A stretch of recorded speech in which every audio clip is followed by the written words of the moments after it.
What's at stake for the Bills in Week 18? What's up with the Jets? And a big picture discussion regarding the AFC East is coming your way today on Crossover Thursday.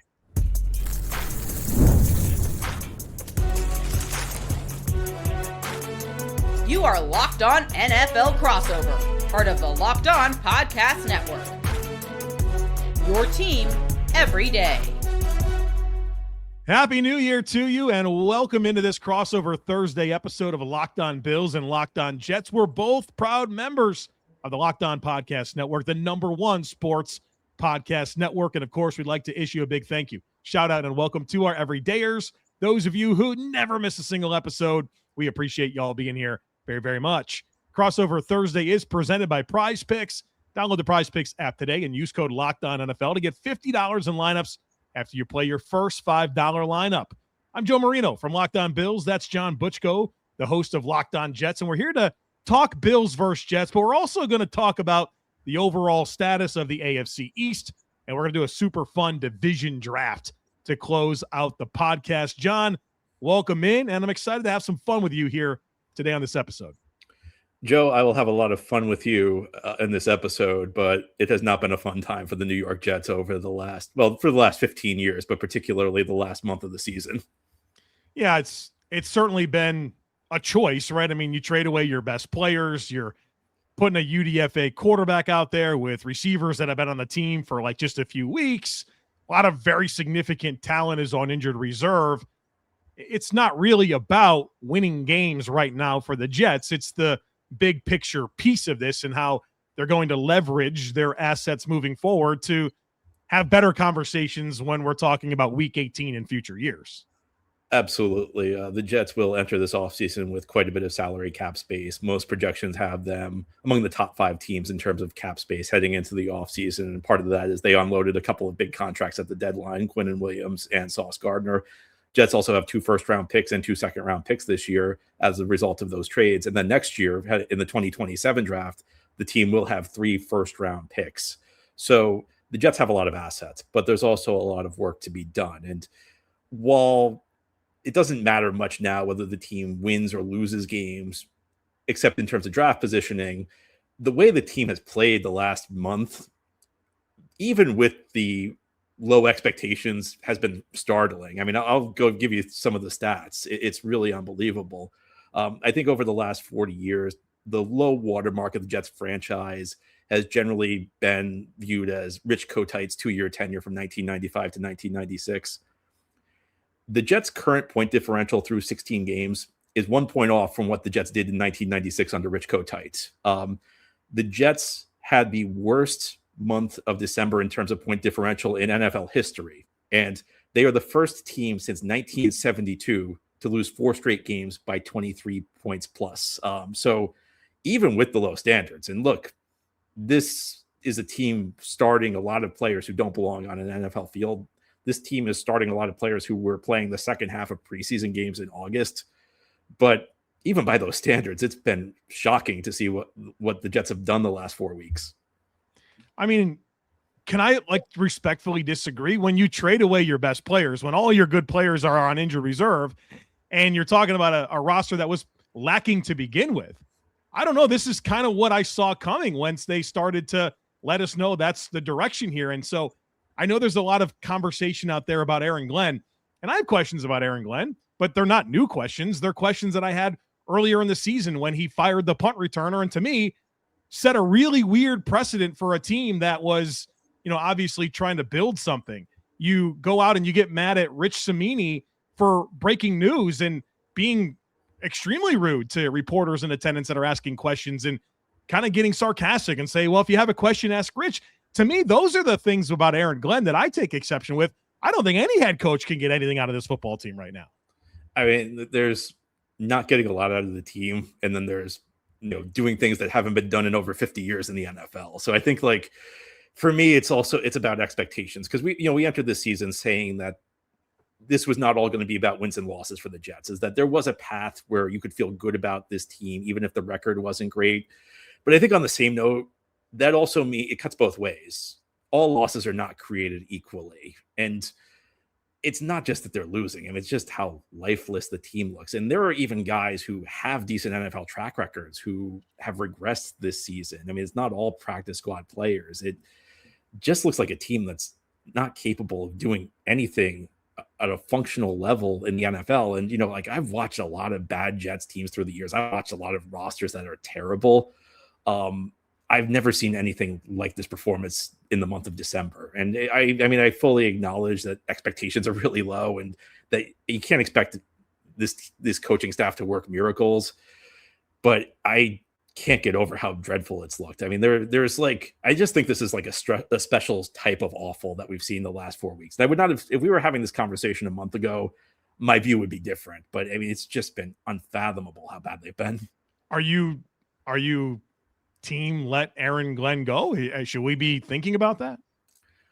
I think that if this is to continue, Aaron Glenn needs to present a clear vision of what's went wrong and how to fix it, because there are things that were going back to early in the season that were really troubling. I think that you look at the way the defensive scheme worked, they are very predictable when they blitz. I mean, the Jets have one of the highest blitz rates in the league, one of the lowest rates of getting free runners. I think that in many ways, the defensive scheme they were running was outdated. I think both the coordinators, when Steve Wilkes has already been fired, the defensive coordinator, they let him go a couple of weeks ago.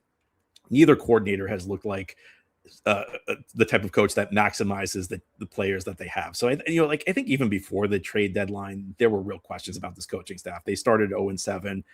There were lots of games where they did not look like a professional team. I'm not saying that Aaron Glenn has to go, but I do think like we've reached the point where you can compare this with some of the other really bad coaching tenures that were one and done. And I think if this is to continue, there needs to be a frank discussion about whether Aaron Glenn really understands what's been the issue and how to fix it. I think it becomes very challenging if Aaron Glenn's one and done.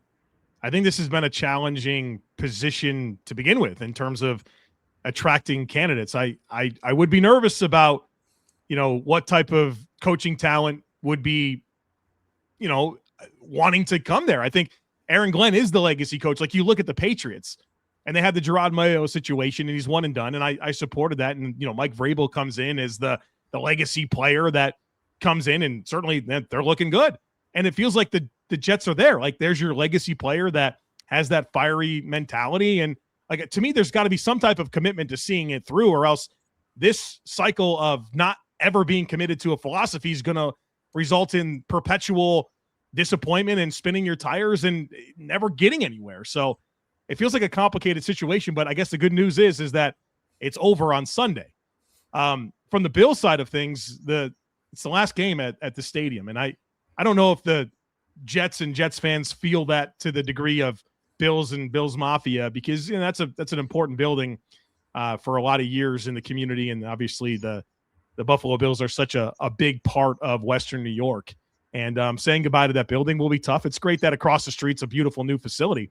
But that's a huge storyline for this game. But also, how are the Bills going to approach it in terms of, well, they're going to be a wild card team. They're locked into the 5, 6, or 7 seed. Do they go out there and play, the starters? If they do, for how long? Like, what's the plan? And Sean McDermott spoke on Wednesday and really didn't give us much. Just taking it one day at a time, business as usual. We'll see how the week goes. So we'll be eagerly awaiting an idea of what the Bills' plan is. But kind of back to your overview of the Jets, probably going to be difficult for the Bills to not come out of this game with a win, regardless of how much Josh Allen or James Cook or whoever we see on Sunday in this finale at Highmark Stadium. And I think for the Bills, we're also looking over the horizon. We're looking at the playoffs. I'm kind of interested what the perspective is in Buffalo. So I'm going to give you a glass half full theory on the Bills right now, and you can tell me whether, being an insider, this is right or wrong. I feel like going in to the playoffs as a wild card is not the worst thing in the world for the Bills. And the reason I say that is I think about, like, what would things be like right now if they were the 1 seed? And look, you would rather be the 1 seed. You'd rather have the bye. You'd rather have the 2 games at home. But the storyline of the entire AFC playoffs would be all the pressure that's on the Bills. That, there's no excuses now. Kansas City's gone. And I feel like the Bills are kind of flying under the radar right now. I feel like the AFC playoffs are wide open right now. This is not like last year. Going into last year, the perception, I think, was widely that one of three teams was coming out of the AFC. There were the three giants: Kansas City, Baltimore, Buffalo. This year, I think most people would agree that the AFC North winner is going to have a really tough time navigating the playoffs. You never know what happens. They will get the first game at home. Maybe you catch a higher seed on a bad day or something. But I think it's wide open this year. I think there are probably 6 teams that have a realistic path to the Super Bowl. It could come down to which quarterback gets hot and who better than Josh Allen. So that's my glass half full take on the Buffalo Bills right now heading into the playoffs. I'm interested in what you think on that. Yeah, it definitely feels good to have Josh Allen and a ton of playoff experience going into this postseason. I think it's probably the worst Bills team that we've seen since their glow up, right? In 2020, they became like this upper echelon team. I think during that span, this is the most efficient team for sure. And so that makes things a little bit cloudy. Plus, the Bills are going to have to go on the road.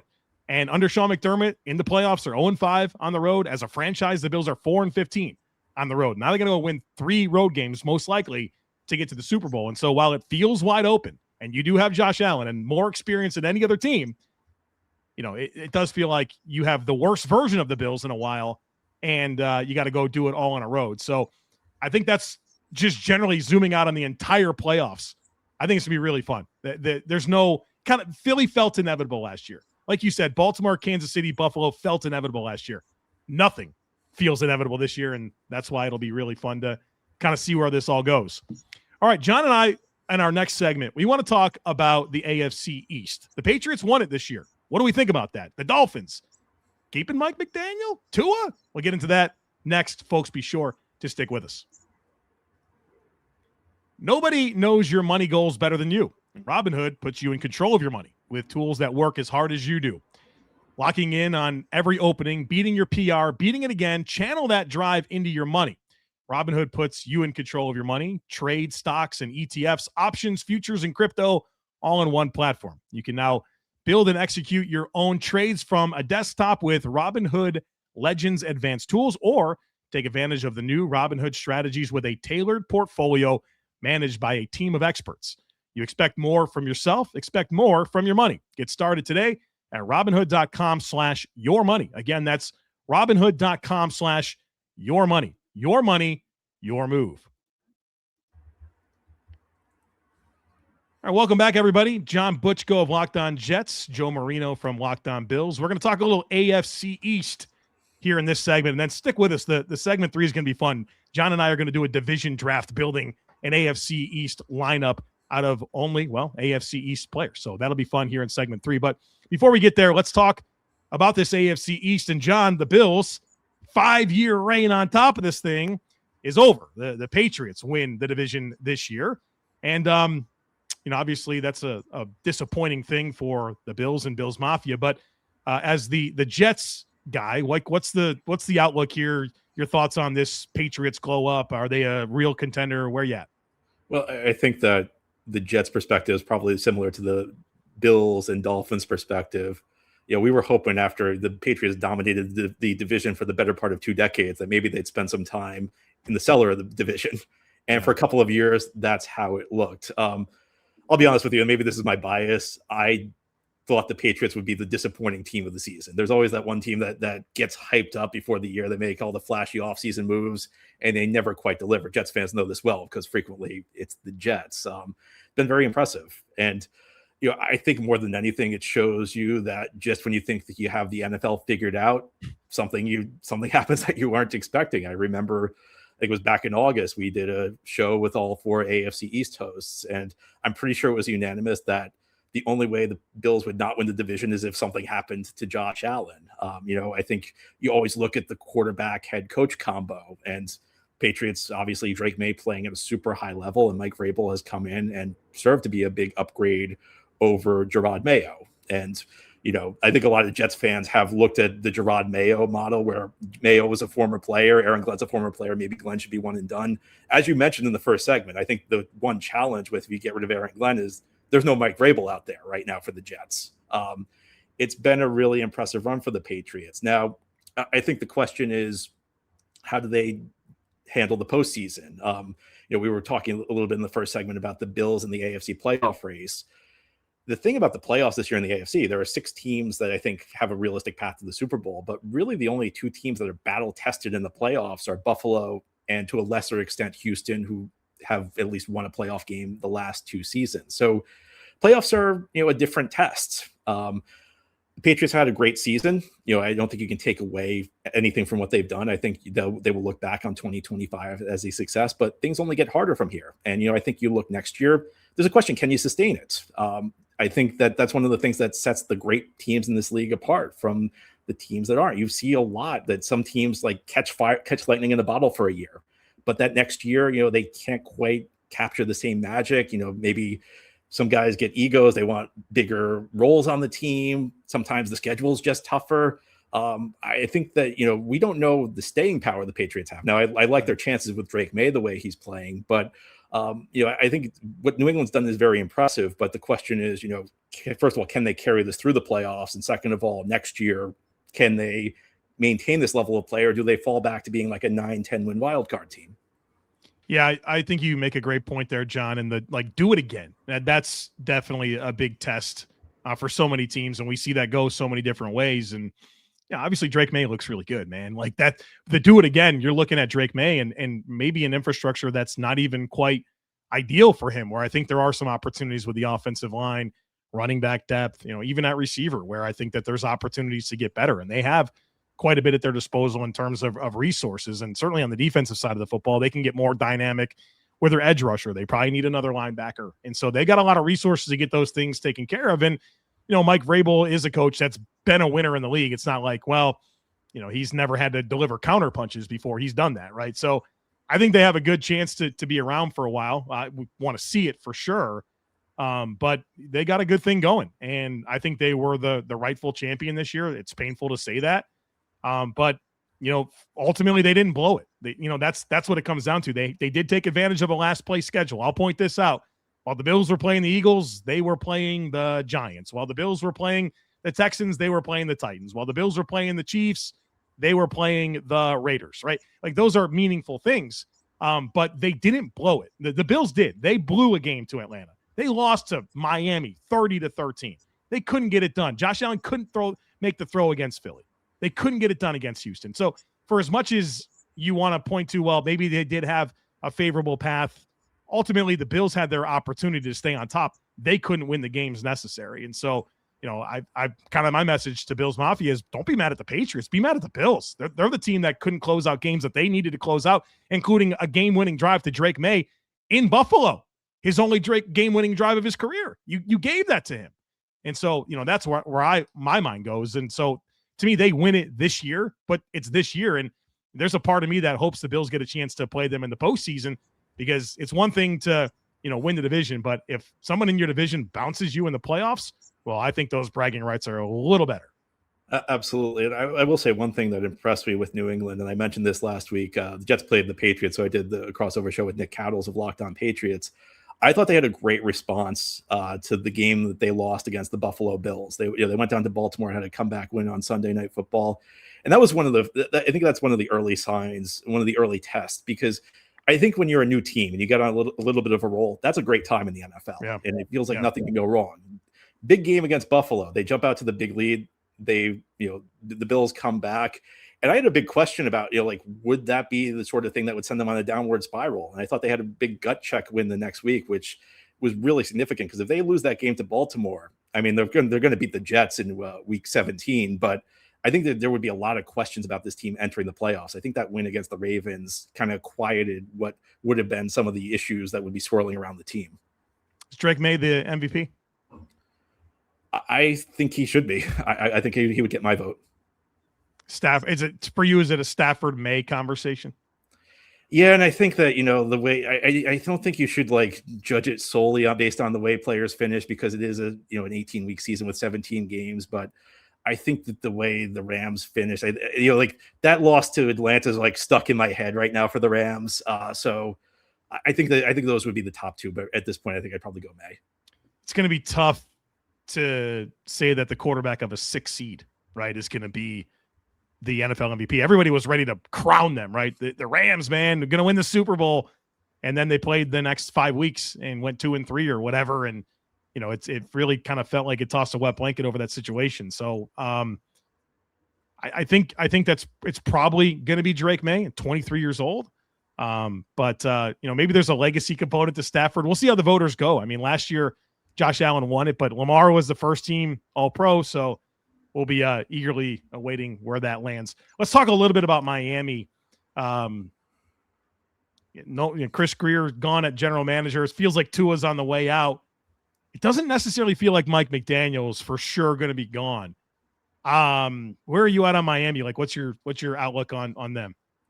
I just feel like they had a window and it's closed. I was really high on them 2 years ago, and it's easy to forget that right around this time of year, like at the end of the season, they were in the running for the 1 seed that year, and they got blown out by Baltimore. I remember they suffered some injuries on defense. I think they lost to the Bills with the AFC East title on the line the last week of the season. And then they went out pretty early against Kansas City. And I just always felt like that team was built for like a very specific window. They made the trade for Tyreek Hill. You knew that there would be a shelf life. And I think Mike McDaniel to me also seems like the coach who might have a shelf life. I think he was probably the perfect fit for that team after Brian Flores, both because that team really did not have an offensive identity under Flores. And I always felt like Brian Flores was never as bad as like a lot of people made him out to be. But one of his issues was clearly he couldn't figure out the offensive side of the ball. I mean, they were going through offensive coordinators year after year after year. And, I think most people around Miami would tell you, he drove the players hard. And I think that Mike McDaniel coming in with his offensive infrastructure and a bit of a more laid back attitude was probably the perfect fit for that team at that point in time when he was hired. But, you hear all the stories about what's happened in Miami since then. Maybe they've gone a little bit too far on the other side of the pendulum, the lack of discipline. I think the infrastructure around Tua has kind of crumbled, and Tua is the sort of quarterback who I don't think can succeed without everything around him being perfect. I think if everything's around him perfect, he can play at a really high level. He can drive your offense to really good things, as we saw during the best days of the McDaniel era. But I don't know. I just feel like the whole thing's over. I've jokingly referred to this year as the Mike McDaniel farewell tour. And I don't know if they're going to keep him. I mean, I don't think you can keep him just from the standpoint. I've seen this play out with the Jets over and over, where you have the GM and the head coach on different timelines. Don't like that. Yeah. It's like the new GM's going to come in and he's going to like view this as like a multi-year reset. And Mike McDaniel, I mean, you'd have to assume he's got to get results now to keep his job going forward. And I've seen this fail over and over with the Jets. If I were Miami, I would not do this, but as a division rival, I kind of hope they do. Yeah. I'm with you. I hope they stick with Mike McDaniel as a division rival. And especially with not only transitioning a general manager, but also looking like you're going to transition at quarterback. Don't do half, right? You should do it all. And I also think that Mike McDaniel's made enough mistakes, whether that's game day management, but like just maybe from as an administrative component, where it's very difficult to reinvent yourself.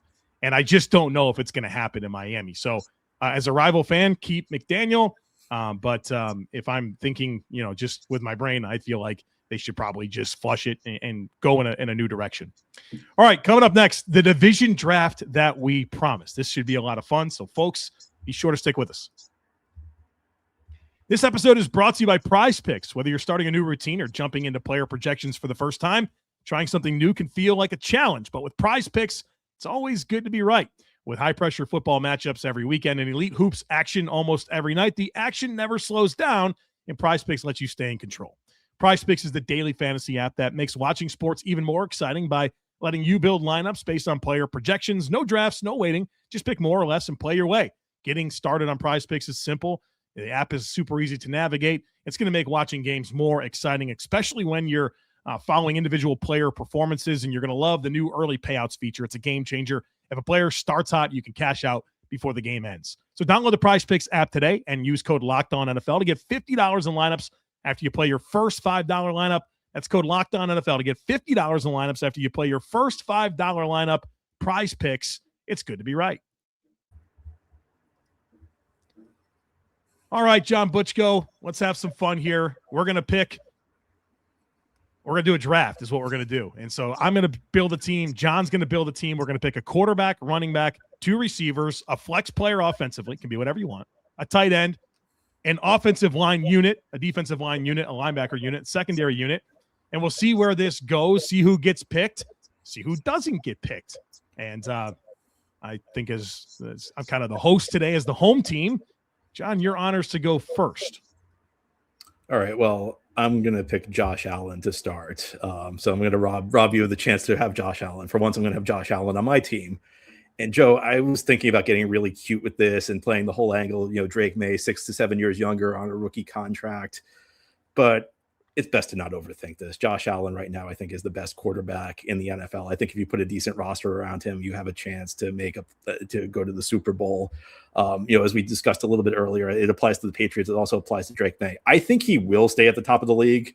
If I had to guess, I think he would, but it's a question of will he fall back a little bit next year? There have been quarterbacks who have had a big year or two who maybe peaked then and then regressed a little bit going forward, even if they remain quality starting quarterbacks. It's a question, is really going forward. I think Drake Maye is going to still be elite. I know Josh Allen will still be elite. So I have Josh Allen at number 1 overall. Figured you were going to do that. I was ready. I was ready for that to be the case. Now there's strategy involved with this because now you're not going to pick another quarterback. So I can just wait and get Drake Maye later on. So we're not going to do that right now. I'm going to go to a position group that I think is really deficient across this division. And I got to get Garrett Wilson. I got to get Garrett Wilson, wide receiver from the Jets.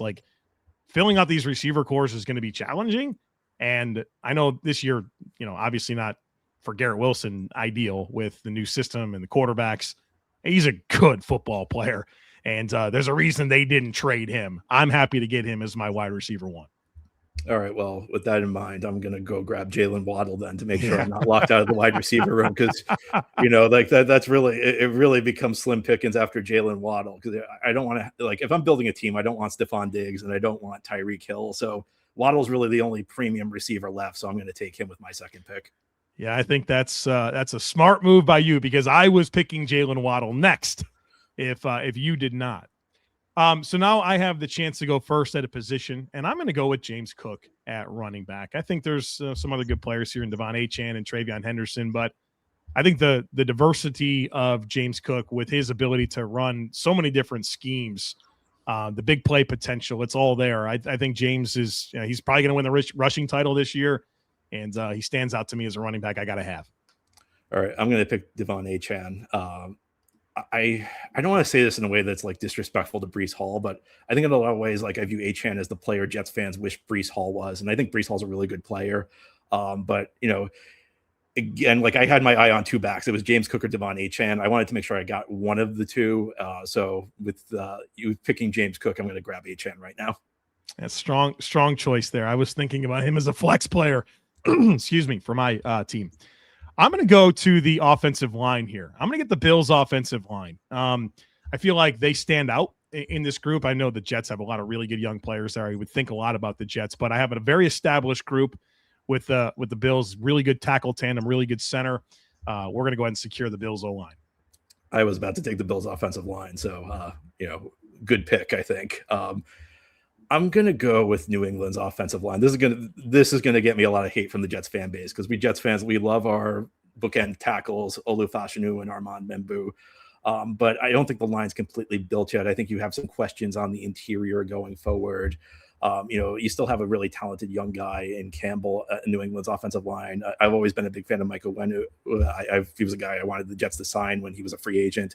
Also, Morgan Moses, who's just a rock solid guy at the right tackle spot. Jets fans really respect him. He had 2 stints with the Jets. It's tough to fault the Jets for letting him go because I think Morgan Moses' timeline as a player doesn't really align with the Jets' timeline as trying to build a winning team. And they also drafted Membu in the first round. But of the 2, and again, Jets fans are going to be mad at me for this, I'm going New England's offensive line. Yeah, not a bad choice. I'm going to go ahead and get a tight end. I'm going to go with Dalton Kincaid.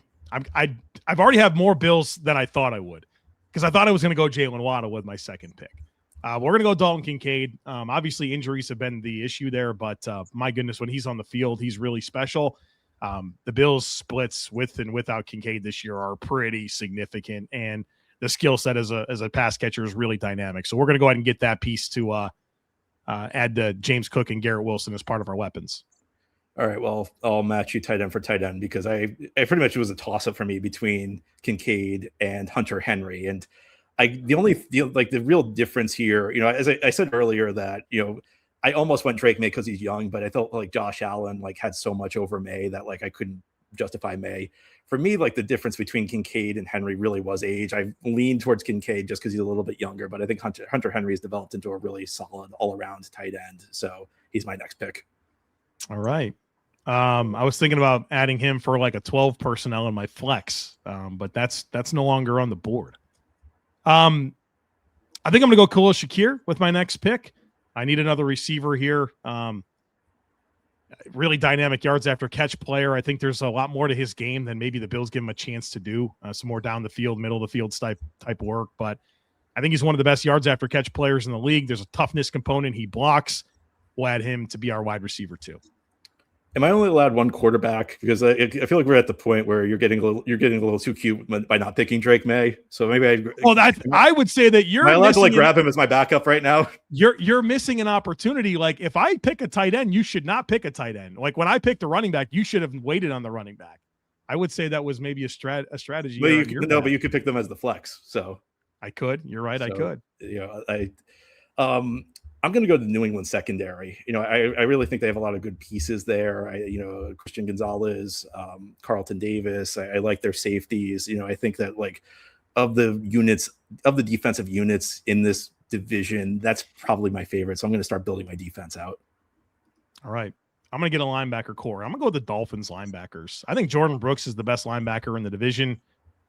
They not a whole lot else besides him. They have Willie Gay and Tyrell Dotson, but I think it's about that singular piece for me, and I want Jordan Brooks, so we're going to go ahead and snag him to he's the face of the linebacker situation. I thought about the Jets. I still like Sherwood and Quincy Williams, but I think Jordan Brooks is one of the best linebackers in the league, so I want to go ahead and get him.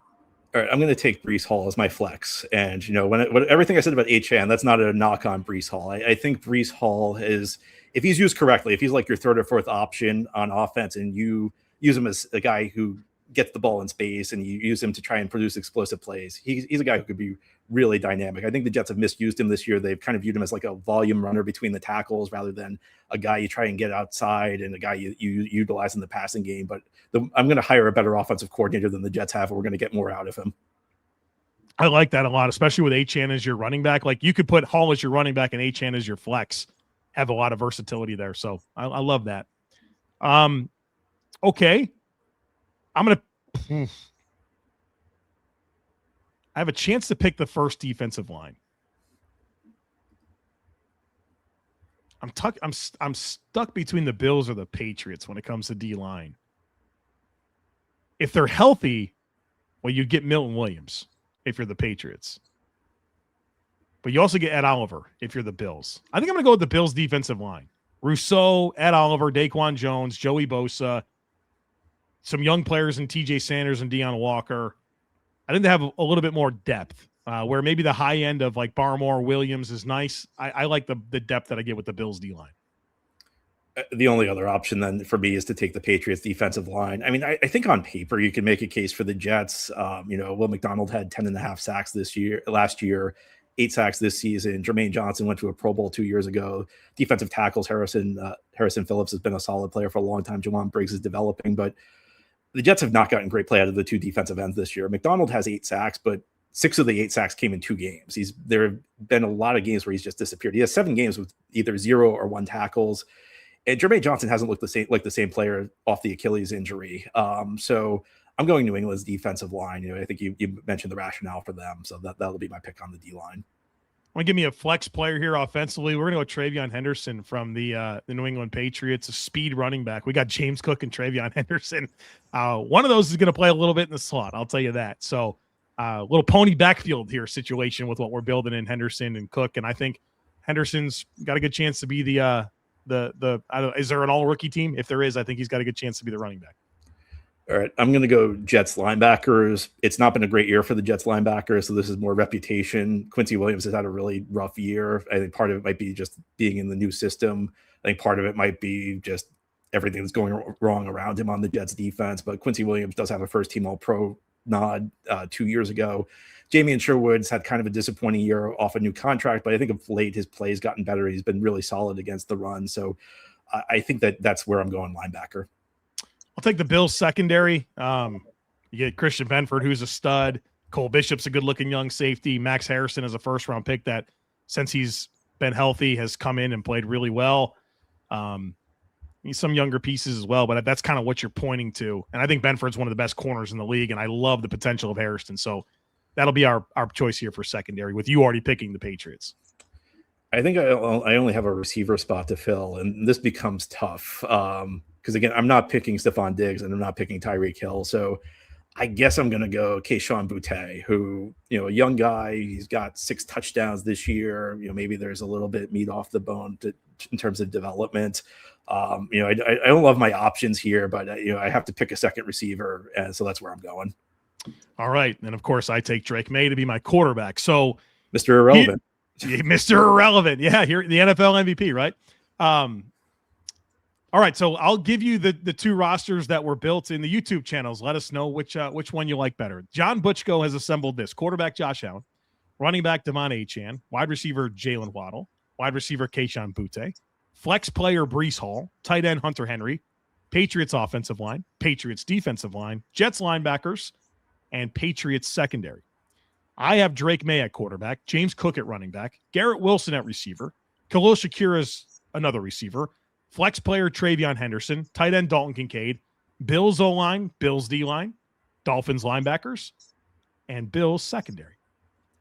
Well, John, this was fun, and I know that this will be an interesting game that will ultimately be played in Week 18, and the next time the Jets come to Buffalo, it'll be in a new stadium. So that'll be interesting for our next crossover discussion. But thanks for a great conversation today. I'm glad we were able to kind of get off course from the typical crossovers and have some fun here as we bring in the new year and end the season here in some ways for some teams. So, John, thanks for hopping on, and Happy New Year. Happy New Year. All right, everybody. Thanks for being here. As always, we kindly ask that you share, subscribe, rate, and review. Have a great rest of your day. We look forward to catching up with you again real soon.